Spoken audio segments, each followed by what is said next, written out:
සමීකරණේ b වෙනුවට අපි 12 දානවා. මේ 5යි a ධන 4 මෙතන තියෙන්නේ ගුණ කිරීමක්. ගුණ කිරීම b කීයද? 12යි. සමානයි 8යි. 12 තරක් 8 කීයද? 48යි. සමානයි 8යි. මේ ධන 48 ධන 48 මේ පැත්තට යද්දී හැම වෙලාවෙම ධන ලකුණක් මේ පැත්තට ඇති ඍණ වෙනවා. 5යි a සමානයි ඍණ 48 ධන 8. එතකොට 5යි a සමානයි වැඩි කියලා ලකුණ මොකද්ද? 48 වැඩි මොකද්ද ලකුණ? ඍණ කීයක් වැඩිද? 40ක් වැඩි. මේක බෙදනවා දැන් 5න්. දැන් ආයේ මේක ඍණෙන් බෙදන්න ඕනේද? නෑ. සංගුණකේ ධන වෙලා තියෙන්නේ. 5ට 5 සුළු වෙලා යනවා. 5ට 5 ඒවා 1යි. 40ට 5 ඒවා 8යි. a සමානයි ඍණ 8යි. ඔක හරියද කියලා බලන්න පුළුවන්. කොහොමද?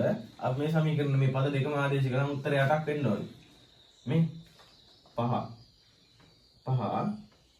වැඩි කිරීම අපි a වෙනුවට දානවා ඍණ 8. ධන 4යි වරක් b වෙනුවට දානවා 12 සමානයි 8 වෙන්න ඕනේ. වම් පැත්තේ දකුණු පැත්තේ සමාන වූ සමීකරණයක එයා ඒ සමීකරණය නිවැරදි. මෙතන මේ 5 8 40යි. හැබැයි ලකුණ ඍණයි ධනයි ගුණ වුණාම ඍණ 40යි. ධන 48 සමානයි 8යි. මේ දෙක එකතු කරන්න තියෙන්නේ වැඩි කියලා ලකුණ ධන කීයක් වැඩිද? 8ක් වැඩි. 8 සමානයි 8යි. උත්තරේ නිවැරදි එතකොට.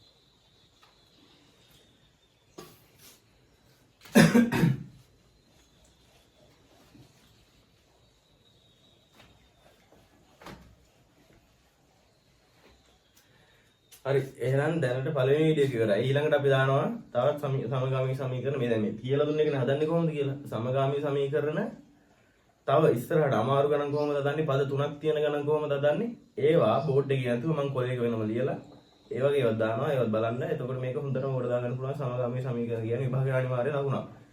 ඒ ලකුණු කීයක්ද? ඒ කීයම හරි ගන්න පුළුවන් වෙන මේක උඩ දාගන්න. ඒතකොට ලේසි. එහෙනම්